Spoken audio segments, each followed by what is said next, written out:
On January 7th, 2021, I found out that Baseball Hall of Famer Tommy Lasorda had passed away at the age of 93.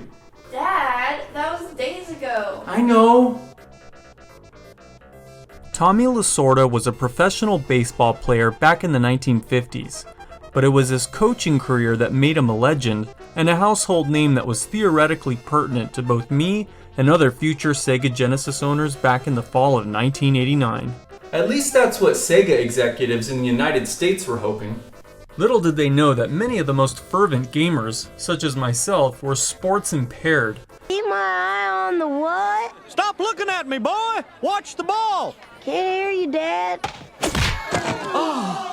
Oh, I played baseball. Sort of. I was the worst player on the worst team in our little league. And if it wasn't for a special little SEGA Genesis game... No, not yet. Back. And if it wasn't for a special little SEGA Genesis game, and this guy right here, I probably would have never learned to appreciate much about baseball. It inspired me to get this black baseball bat that I keep by my bed at night. I was also inspired by the rioting and tear gas being launched outside my kid's bedroom window. Yeah, I should probably get a gun. As the manager of the LA Dodgers, Tommy Lasorda won 2 World Series in 1981 and 1988 respectively. 1988 was also the same year that the Sega Mega Drive was released in Japan, a brand new video game console created by Sega in order to compete with Nintendo's ultra-popular Famicom. Of course, in the United States, we knew this fantastic little machine as the SEGA Genesis. And in the fall of 1989, the console was launched as such with 6 different games. Space Harrier 2, Super Thunderblade, The Last Battle, Thunder Force 2, Altered Beast as the pack-in game, and Tommy Lasorda Baseball. Hey dude, you can come out now! That's it. There you go. Tommy Lasorda Baseball. The first of a string of many celebrity endorsements that would soon be unleashed upon US consumers in order to clearly demonstrate that Sega did what Nintendo don't. They paid for lots and lots of celebrity endorsements. Well, Nintendo had one really big celebrity endorsement that didn't exactly hurt their NES sales, in the form of Mike Tyson's Punch-Out! So maybe Sega should have changed their ad campaign to Sega! We do what Nintendo does, only we does it a lot more. And just as Punch-Out was originally developed as a standalone game without any real dependence upon Mike Tyson's existence, other than the fact that his name and image were superficially tacked on to all the right places, Tommy Lasorda Baseball actually started out as a game called Super League in Japan. And good old Tommy wasn't in it. And I know, because I looked everywhere. He's not on the title screen or any of the menus. He doesn't even show up at the end of the game as a final boss, though I don't exactly know what any of this stuff says. It's all in Japanese. As far as I know, these are navigational instructions for a Shokaku-class aircraft carrier on its way to Imperial victory in the South Pacific. Who knows? Super League started off as a rare arcade game by Sega that was released back in 1987. It featured very large player sprites and a digitally recorded voice of an umpire that highlights every strike, out, foul ball, and the like. Wait, what's going on with that wireframe catcher? Is he naked? And is he wearing a woman's bikini? Japan is weird. What more can I say? But other than the naked catcher, for 1987 standards, Super League was quite the impressive looking arcade game. And the digitized voices were simply phenomenal. Just compare the sound and graphics to this other game from 1987 called Street Fighter. Yeah, this is never going to be popular. In the spring of 1989, just months before the US launch of the Sega Genesis, Super League would receive a home port to the Mega Drive in Japan. And while it retained the emphasis on massive player sprites and digitized voices during gameplay, which are still really good, it was fundamentally a unique game. And when Super League made the transition to become Tommy Lasorda Baseball later that same year, it was very similar. But it's not exactly the same game.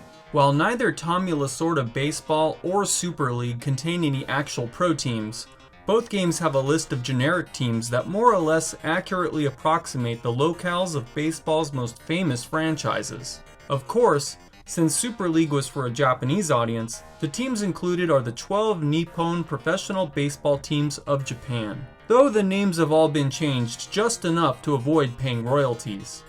The Chunichi Dragons are the Dracons. The Yomiuri Giants are the Gaints. The Hiroshima Tokyo Carp are the Carves. And so forth. Tommy Lasorda, on the other hand, has 26 generic teams approximating 26 real US baseball franchises. Tex here is supposed to be, I guess, the Texas Rangers. And how, or who, is very obviously supposed to be the Houston Astros, which is why the logo is a little space shuttle. The dark blue, orange, and white color scheme are spot on as well. And while the awesome soundtrack is 100% identical between both games, and also a little bit inappropriate, the character sprites in Super League really do manage to look more consistently Japanese. Mostly. Whereas Tommy Lasorda Baseball is true to America, with players of all sorts of different skin and hair colors. The awesome digitized voices are also present in Super League, but of course entirely in Japanese, and if I'm being honest, the Japanese voices are even more awesome than the American ones. And, on top of that, I swear that the one-player mode in Super League is more fair and balanced than Tommy Lasorda. Look, I can actually throw strikes against the computer. And getting my players on base isn't a matter of pure luck either. It really works! Sometimes people mistakenly report that Tommy Lasorda Baseball first appeared as an arcade game, but that's actually not true. Tommy Lasorda Baseball appeared on the Megatech arcade cabinet in Europe in the early 90s, along with a wide variety of other Genesis and Master System games. But that's because the Megatech was a cabinet built specifically to showcase Sega's home console games in the arcades. Therefore, the Genesis games actually came first.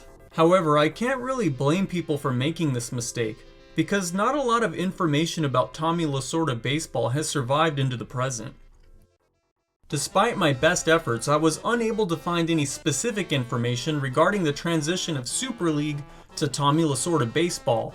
I'm pretty sure the game was developed by Sega R&D 2, who also developed World Championship Soccer around the same time. You can see that both games share a similar graphical style when you compare the overhead fielding sections of Tommy Lasorda to World Championship Soccer playing field. Everyone looks like one of those little guys on a foosball table. But who contacted Mr. Lasorda? How much was he paid to endorse this game? Whose decision was it to tack on the Tommy Lasorda name to Super League? And why was Tommy Lasorda, of all people, chosen? I think we have this man to thank for all of the above. Michael Katz, president of Sega of America in 1989. Late in 1989. It's not too hard to speculate because in the fall of 1989, Sega of America adopted a very high-profile strategy of attaching celebrities to video games as a mean to sell their new console, which wasn't an easy thing to do in a country where the Nintendo Entertainment System controlled an estimated 95% of the entire video game market. How else could Michael Katz and Sega of America get their foot in the door in a time when there was no internet and video game magazines were only barely becoming a thing? How else do you prove to players that they ought to abandon their dreams about Super Mario 3, put down their Duck Hunt zapper, and throw away their stupid Power Gloves in favor of an arcade-style baseball simulator? You put America's favorite baseball grandpa on the cover and give him a hilarious commercial wherein instead of leading the LA Dodgers to a 1989 World Series championship, he'd rather stay glued to his TV and play Tommy Lasorda Baseball, the fun new Genesis game bearing his name and virtually no other significant connection. The message was clear. If Tommy Lasorda himself would rather play the SEGA Genesis, then why wouldn't you? In fact, Tommy Lasorda was really good at selling things, because in 1989 he was also famous for this commercial. 30 pounds in 3 months with Ultra Slim Fast. The plan was easy. I have a delicious shake for breakfast, one for lunch, and then a healthy dinner, even pasta. And I don't feel hungry. The pounds drop off and I feel great. You know, this is the first time I ever lost anything and felt good about it. Ultra Slim Fast. Give us a week. We'll take off the weight. So why should you buy a SEGA Genesis over a Nintendo? Because this really old baseball player, who apparently needs to lose some weight, has his name on one of the launch titles. SEGA, the preferred video game console of geriatric celebrities. Cementing that mature theme would be Arnold Palmer, who very soon had his own game on the Genesis at the ripe age of 60. Then there was Pat Riley, the coach of the LA Lakers, who was in his mid-40s at the time but didn't look a day over 50. And Joe Montana, who was still relatively young in 1989, but still managed to sort of look like Al Bundy on the cover of his own Genesis game. In fact, when I was a kid, I sort of thought that this was Al Bundy. Is it any wonder that Sega of America president Michael Katz would only last 1 year with the company, when this was the cutting-edge celebrity endorsements that he and his team wanted to use to sell video games to children? This, and Michael Jackson? Remember something, just because it's in print doesn't mean it's the gospel. People write negative things because they feel that's what sells. Good news to them doesn't sell. Anyway, as a kid, I was a little perplexed as to why I was given a video game with a man older than my grandfather emblazoned upon the cover. A man who was most famous to me for helping fat people lose weight by drinking a shake. But I was a kid. I had no clue about marketing or Sega sales executives. How was I supposed to understand such mysteries? But I knew baseball. It was that wacky stick game with all the hot dogs and cheap beer, organ music, peanuts, and some guy dressed in a 75-pound Sesame Street costume making jokes about Tommy Lasorda being fat until he eventually got his ass kicked. In real life, this actually happened. He said you don't make fun of me or my ball club. Ah, what a dilly. They threw a ball at him. Ah, boy. And I also knew fun video games. And Tommy Lasorda Baseball, though old and somewhat unpolished, and a little tubby, is definitely a fun game. In fact, Electronic Gaming Monthly in their 1989 Buyer's Guide gave the game positive reviews, citing the graphics, which were large and impressive at the time, and the ability to play all 26 teams in a lengthy 30-game season mode, which simultaneously kept track of the wins and stats of every other team at the same time, as you played your way toward baseball dominance. They must not have played season mode for very long, because if they had, they would have soon figured out that their chances of winning the World Series in Tommy Lasorda Baseball were about as good as scoring a hole-in-one in Arnold Palmer Golf. That is to say, no bueno. The CPU in Tommy Lasorda Baseball will absolutely destroy you. It rarely makes fielding errors. It rarely misses a swing. It knows when you throw a curveball almost before you do, and when it hits the ball, it hits it with absolute authority. It can't be bargained with. It can't be reasoned with. It doesn't feel pity or remorse or fear, and it absolutely will not stop, ever, until you are dead. You, on the other hand, are going to fumble around with the controls. You're going to miss 75% of the pitches thrown your way, and even if you hit the ball, it's almost certainly going to be a foul or an easily caught pop fly. You're screwed. However, where the editors at EGM got their praise right was probably with reference to the two-player mode. Because with two incompetent players fumbling around at the same time, this game with its beautiful sprites, smooth soundtrack, responsive if not completely intuitive controls, relatively deep team management options, and the ability to hit home runs into the freaking parking lot is more fun than a trip to the hardware store. And I like the hardware store. Tommy Lasorda Baseball plays pretty much like all the other baseball games that were made in the late 80s, and there were a lot of them. Each round, or inning as we insiders call them, starts with a screen featuring the umpire's view of the field. You've got your batter standing at bat, and depending upon whether or not he's right or left-handed, he'll actually stand on the appropriate side of home plate. In the distance is the pitcher, being controlled by either the computer or the second player during the top of the first inning, and behind him are his team's fielders, waiting to catch the ball. If the pitcher holds the A button and moves the D-pad at the same time, he can actually control the position of those same fielders, anticipating a hit to either the left or right hand side of the field.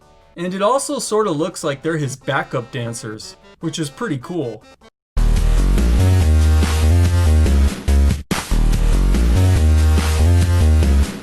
The batter can change his position at the plate with the D-pad and control his swing with the C button. Holding it down all the way allows for a full swing.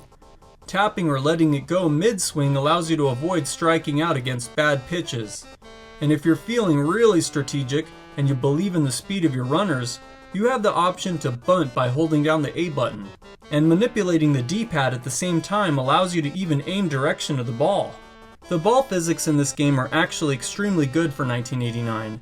If you manage to swing hard against a fastball around the sweet spot toward the tip of your bat, then you have a good chance of either hitting a really fast line drive or even a home run. If you swing weak or if the ball hits too close to your grip, then you're more likely going to hit an easily caught pop fly or a foul. The scaling effect on the tiny ball flying up into the air and suddenly becoming visible as it gets close is just awesome. And of course, if you swing wildly or miss the ball entirely, you can strike out.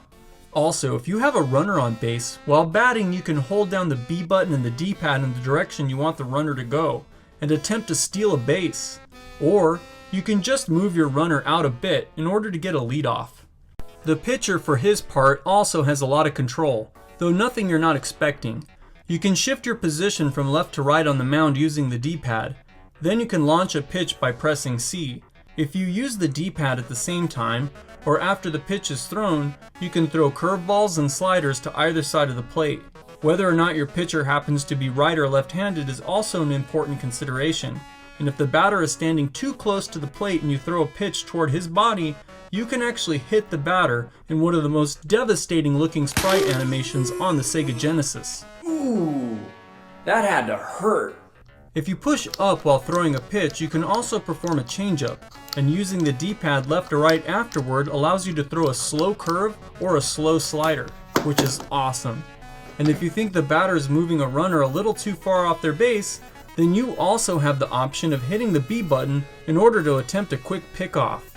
In addition to the batter and the pitcher, you'll notice the wireframed catcher from the arcade game is back, but this time, thankfully, he's fully clothed. And you gotta love the fact that he actually throws the ball back to the pitcher after every strike. What is this, real life? I feel like I'm actually there. The rest of this stuff is pretty self-explanatory. You've got your strikes, outs, and balls recorded here.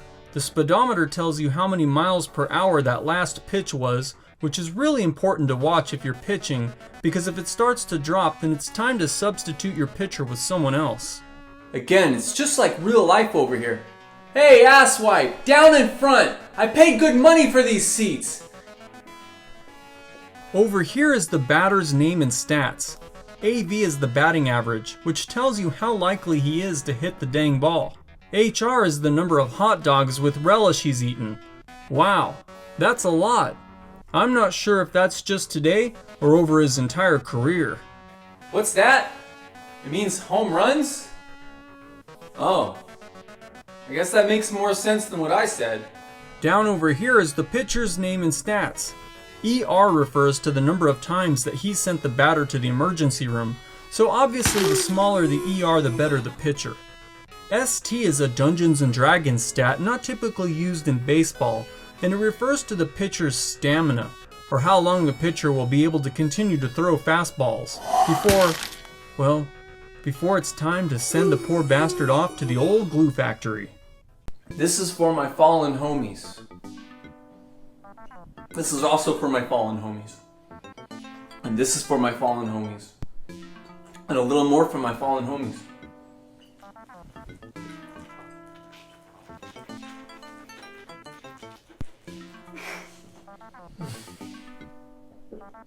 I need to get a bigger bottle.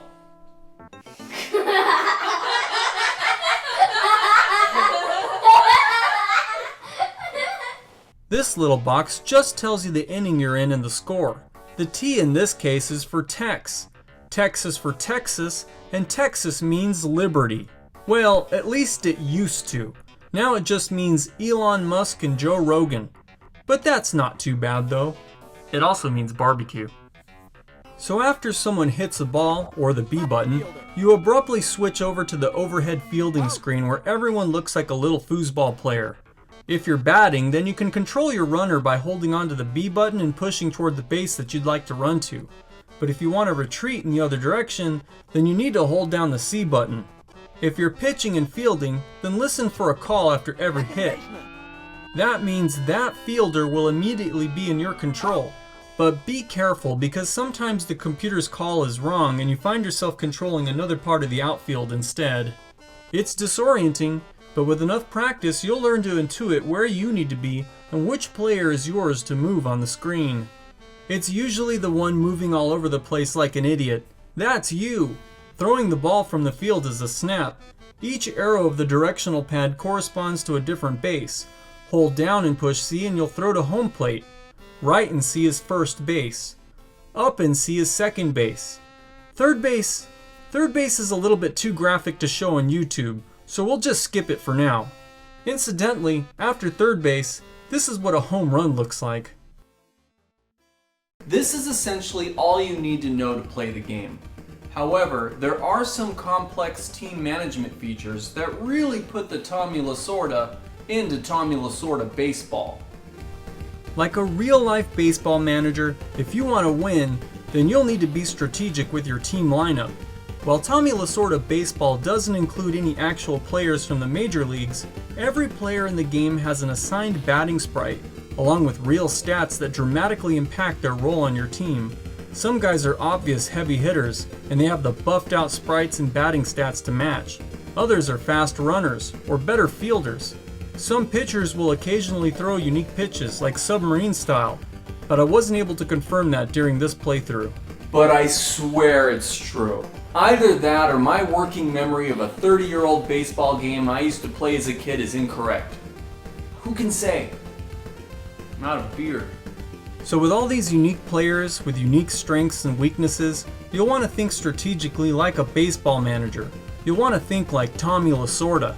Managing is like holding a dove in your hand. If you hold it too tightly, you kill it. But if you hold it too loosely, you lose it. It is like a finger pointing away to the moon.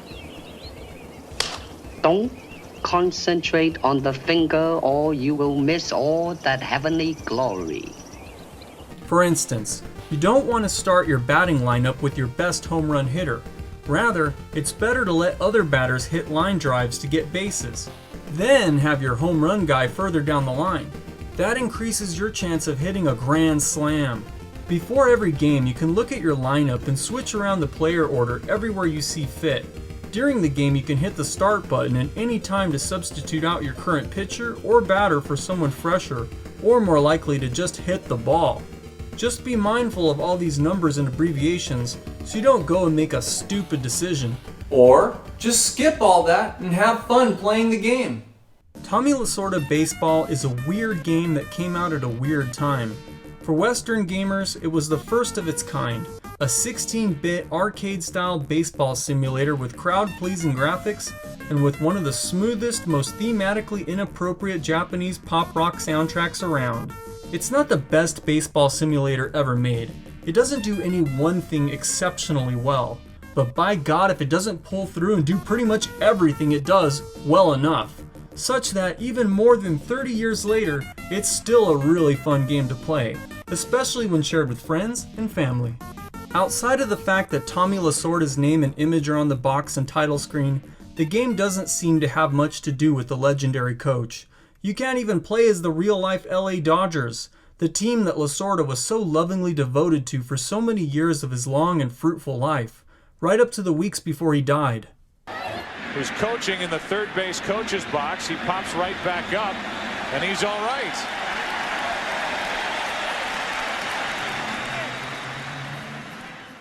But I'd like to think that this game has a bit of that same can-do, never-die spirit that ultimately made Lasorda into a legend. That same can-do, never-die spirit that allowed a scrappy arcade manufacturer to not only challenge, but even overcome the greatest video game company on planet Earth, if only just for a season. So with that, to both the developers of Tommy Lasorda Baseball, SEGA R&D 2, and to all the Dodgers fans out there, and of course to the big man himself, Mr. Tommy Lasorda, I salute you. And now in closing, some amazing wisdom from Tommy Lasorda himself. But you got to pay the price. And the price of success can only come through the avenue of hard work. I started out in baseball in the lowest team in the minor leagues. I got to the big leagues. I started out as the lowest manager in the lowest team, and I got to the major leagues.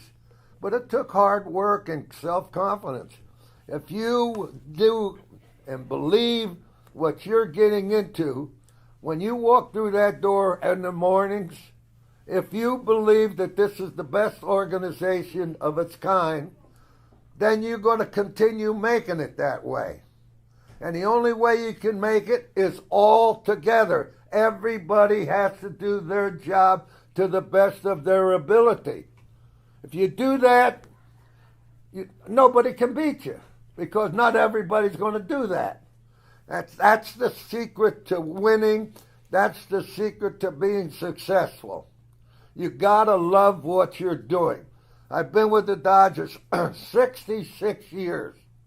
And I believe, and I will always believe, that I've worked for the greatest organization in baseball. And I always give it everything that I've had. And any ability that I have within me went to this organization. Because I believe in it. I loved it. They gave me an opportunity. You are getting an opportunity to be employed. You have to work somewhere. I think most of you have to, just like I have to. But if you're going to be here together, you've got to do something about it. Give it everything that you have. Do the best you can. Do whatever you're supposed to do, and do it to the best of your ability. And you will make this place even more successful.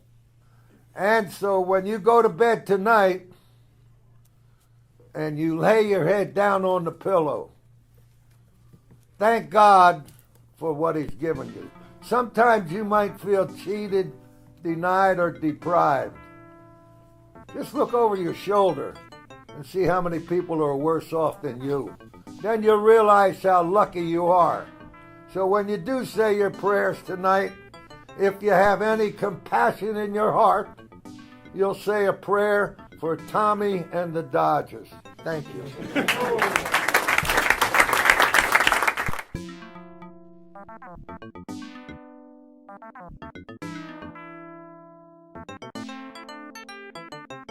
And there is no sport that has a greater Olympic history than wrestling. Please join your fellow Americans and friends throughout the world in keeping the dream alive. Please go to keepolympicwrestling.com